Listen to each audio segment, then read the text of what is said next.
রাত তখন গভীর।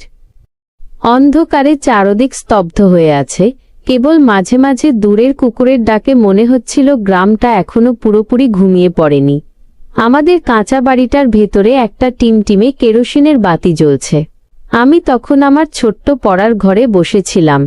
দরজা লাগানো থাকলেও পাশের ঘর থেকে স্পষ্ট শব্দ আসছিল। ওই ঘরটা আমার মায়ের। তিনি বিধবা হয়েছেন প্রায় 6 বছর আগে। তখন আমার বয়স ছিল মাত্র 12। বাবার মৃত্যুর পর মাই আমার সব। মায়ের কষ্টগুলো আমি নিজের চোখে দেখেছি, বুকের ভেতরে জমা রেখেছি। মা ভোর থেকে রাত পর্যন্ত কাজ করেন, ক্ষেতের ধান শুকানো, বাড়ির গরুকে খাওয়ানো, আবার অন্যের বাড়িতেও ঝিয়ের কাজ করেন। তবুও মায়ের মুখে কোনোদিন অভিযোগ শুনিনি। হ্যালো বন্ধুরা, আজকের গল্পটা খুবই স্পেশাল, তাই সবাই রেডি থাকো। আমি গ্যারেন্টি দিয়ে বলতে পারি গল্পটা শেষ পর্যন্ত শুনলে তোমাদের পানি বের হয়ে যাবে। তাই ভিডিওটা শেষ পর্যন্ত দেখার অনুরোধ রইল। আর দয়া করে গল্পগুলো ভালো লাগলে ভিডিওটি লাইক, শেয়ার এবং আমাদের চ্যানেলটি দয়া করে সাবস্ক্রাইব করো প্লিজ। তাহলে আমাদের ভিডিও সবার আগে তোমার কাছে পৌঁছে যাবে। তো চলুন বেশি কথা না বলে গল্পে জাম্প করা যাক। সেদিন রাতে হঠাৎ মার ঘর থেকে চাপা কান্নার শব্দ আসতে লাগলো। আমি প্রথমে ভেবেছিলাম হয়তো মায়ের শরীর খারাপ। পরে শুনলাম মা নিজের সঙ্গেই কথা বলছেন। হায় আল্লাহ, আমি আর পারছি না। ছেলেটাকে মানুষ করব কিভাবে? আমার বুক কেঁপে উঠল। জানতাম মা দিনের পর দিন অভাবে ভুগছেন, কিন্তু এভাবে কেঁদে ওঠার ঘটনা আমি প্রথমবার শুনলাম। জানালা দিয়ে উঁকি দিলাম। মাকে দেখি খোলা চুলে বিছানার একপাশে বসে চোখ মুছছেন। মায়ের কাঁধটা যেন আরো নুয়ে গেছে। সেই মুহূর্তে আমার মনে হলো আমি যদি কিছু করতে পারতাম, যদি মায়ের পাশে দাঁড়াতে পারতাম। কিন্তু আমি তখনও কলেজের ফার্স্ট ইয়ারের ছাত্র। পড়াশোনা ছাড়া আর কিছুতে দক্ষ নই। পরদিন সকালে মা আমাকে ডেকে বললেন, তুই কলেজের খরচ নিয়ে চিন্তা করিস না, আমি ঠিক সামলে নেব। আমি চুপ করে শুনছিলাম। মনে মনে ঠিক করলাম, যেভাবেই হোক মায়ের কাঁধ থেকে এই বোঝা আমি নামাবো। আমাদের গ্রামটা নাটোর জেলার এক প্রান্তে।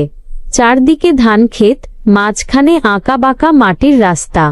সকালবেলা সূর্য ওঠার সময় গ্রামটা একেবারে নতুন করে জেগে ওঠে। কিন্তু সেদিন আমার ভেতরে এক অদ্ভুত দোটানা কাজ করছিল। কলেজে যাওয়ার পথে বন্ধু রাজীব বলল, তোকে দেখি চিন্তিত মনে হচ্ছে, কি হয়েছে? আমি বললাম, মায়ের জন্য চিন্তা হচ্ছে। সব খরচ একা সামলাতে কষ্ট হচ্ছে। রাজীব পরামর্শ দিল, তুই চাইলে টিউশনি শুরু করতে পারিস।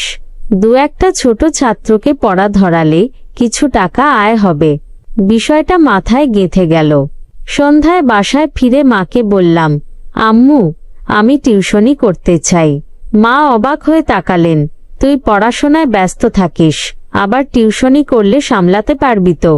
আমি দৃঢ় গলায় বললাম, পারবো আম্মু, শুধু তোমাকে কাঁদতে দেখতে চাই না। মা চুপ করে রইলেন। চোখের কোণ ভিজে উঠল।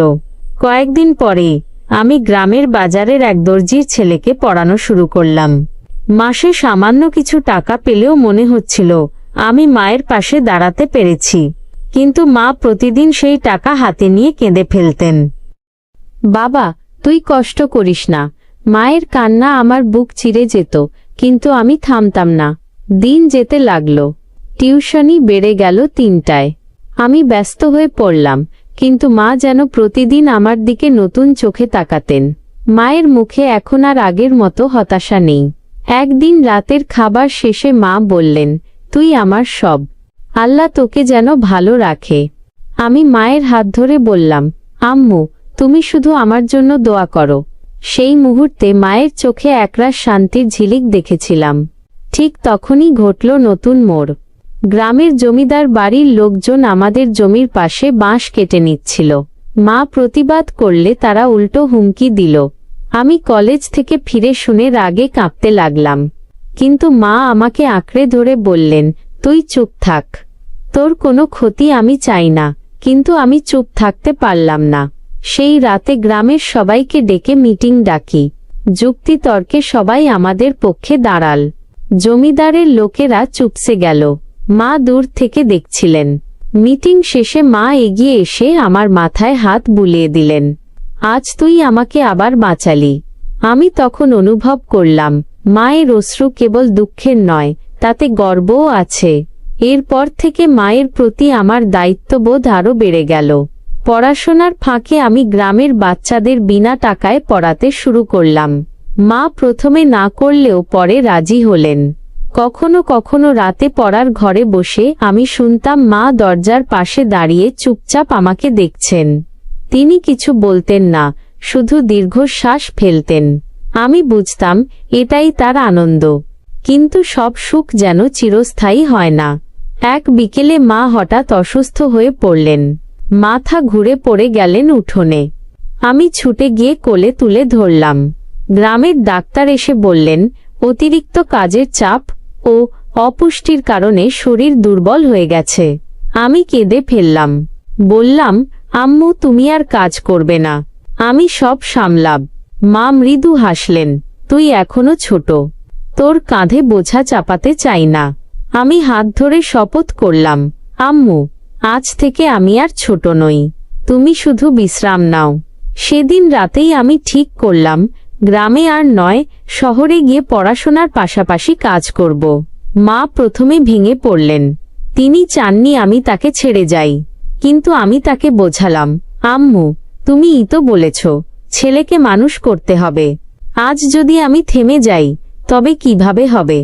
শেষমেশ মা রাজি হলেন, তবে শর্ত রাখলেন, প্রতি সপ্তাহে অন্তত একবার চিঠি লিখবি। আমি প্রতিশ্রুতি দিলাম। শহরে আসার পর প্রথম কয়েকদিন আমি যেন হাঁসের বাচ্চার মতো অচেনা জগতে হারিয়ে গেলাম। চারপাশে অচেনা মানুষ, ভিড়ভাট্টা, শব্দ। আমাদের গ্রামের শান্ত পরিবেশ থেকে সবকিছু কত আলাদা। আমার ভর্তি হলো ঢাকার এক কলেজে। সাথে টিউশনি খুঁজে নিলাম। 10ম শ্রেণীর 2 ছাত্রকে পড়ানো শুরু করলাম। মাসে কিছু টাকা আসতে লাগলো। টাকার অঙ্কটা ছোট হলেও মায়ের মুখ ভেসে উঠলেই মনে হতো এই সামান্যটুকুই হয়তো তার জীবনের ভার লাঘব করবে। শহরে থাকার জায়গা ছিল মেসে। 4 জন একসাথে থাকতাম। ওরা প্রায় রাতে আড্ডা দিত, সিনেমা দেখত, গল্পগুজব করত। আমি কিন্তু বইয়ের পাতা আর মায়ের কথা ভেবে সময় কাটাতাম। প্রথম সপ্তাহের শেষে মাকে প্রতিশ্রুতি মতো চিঠি লিখলাম, আম্মু এখানে আমি ভালো আছি, তুমি চিন্তা করো না। টিউশনি শুরু করেছি। টাকা হাতে এলে প্রথমে তোমার জন্য নতুন শাড়ি কিনব। চিঠি পোস্ট করার পর মনে হলো মা হয়তো পড়তে পড়তে কেঁদে ফেলবেন, কিন্তু ও কান্নাই হবে সুখের। দিন কেটে যেতে লাগলো। শহরের ব্যস্ততা আমাকেও টেনে নিল। ক্লাস, টিউশনি, আবার লাইব্রেরিতে বসে পড়া, একটা রুটিন তৈরি হয়ে গেল। মাঝে মাঝে মেসের বন্ধুরা বলতো, তুই তো কোনোদিন সিনেমা বা মাঠে খেলতে আসিস না। আমি শুধু হাসতাম। ওদের জানাতাম না আমার খেলাধুলার জায়গা হলো মায়ের চিঠি পড়া আর তার কল্পিত মুখ দেখা। একদিন ডাকপিয়ন মেসের দরজায় এসে আমার নামে একটা খাম দিল। হাতের লেখা চিনতে বাকি রইল না, মায়ের চিঠি। চিঠিতে মা লিখেছিলেন, বাবা তুই কেমন আছিস? তোর জন্য আমি সবসময় দোয়া করি।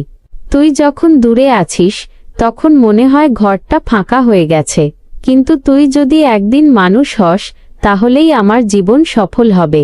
আমি চিঠি বুকে চেপে ধরে কেঁদে ফেললাম। মনে হচ্ছিল মা আমার পাশে বসে আছেন। পরের কয়েক মাসে টিউশনি বাড়তে লাগল। আমি দিনে 3 জায়গায় পড়াতাম। টাকা কিছুটা জমাতেও পারলাম। প্রথমবার গ্রামে ফিরলাম একটা নতুন শাড়ি আর কিছু ওষুধ নিয়ে। বাসা পৌঁছাতেই মা আমাকে বুকে টেনে নিলেন। বললেন, তুই না এলে আমি বাঁচতে পারতাম না। আমি মায়ের হাতে শাড়িটা দিয়ে বললাম, এইবার তোমার পুরনো শাড়ি বাদ দিয়ে এটা পরো। মায়ের চোখে জল জমে উঠল, কিন্তু মুখে ছিল গর্বের হাসি। আবার শহরে ফিরলাম। এবার দায়িত্ব আরও বেড়ে গেল। পরীক্ষার চাপ, টিউশনি, আবার গ্রামে টাকা পাঠানো, সব মিলিয়ে শরীরটা ক্লান্ত হয়ে পড়ছিল। একদিন হঠাৎ জ্বর এলো। 3 দিন বিছানা থেকে উঠতে পারিনি। মাকে খবর দিইনি, ভেবেছিলাম চিন্তা করবে। কিন্তু 4র্থ দিন হঠাৎ দরজা খুলে দেখি মা দাঁড়িয়ে আছেন। আমি অবাক হয়ে বললাম, আম্মু তুমি এলেই বা কিভাবে? মা বললেন, তুই অসুস্থ শুনে কি বসে থাকতে পারি? গ্রামের এক ছেলে খবর দিয়েছিল। সেই রাতে মা আমার মাথায় হাত বুলিয়ে পানি খাওয়ালেন, ওষুধ খাইয়ে দিলেন। আমি যেন আবার ছোট্ট শিশুর মতো হয়ে গেলাম। মনে হলো যত দূরেই যাই, মায়ের স্নেহ আমার থেকে কখনো দূরে যাবে না। দিনগুলো কেটে যেতে লাগলো। কলেজ শেষ করে আমি বিশ্ববিদ্যালয়ে ভর্তি হলাম। এখন স্বপ্ন আরো বড়, একদিন ভালো চাকরি করব, মাকে আর কোনোদিন কষ্ট পেতে দেব না। কিন্তু জীবনে যতই সাফল্য আসুক, কষ্টও থেমে থাকে না। হঠাৎ একদিন খবর এল, মা গুরুতর অসুস্থ। আমি ছুটে গেলাম গ্রামে।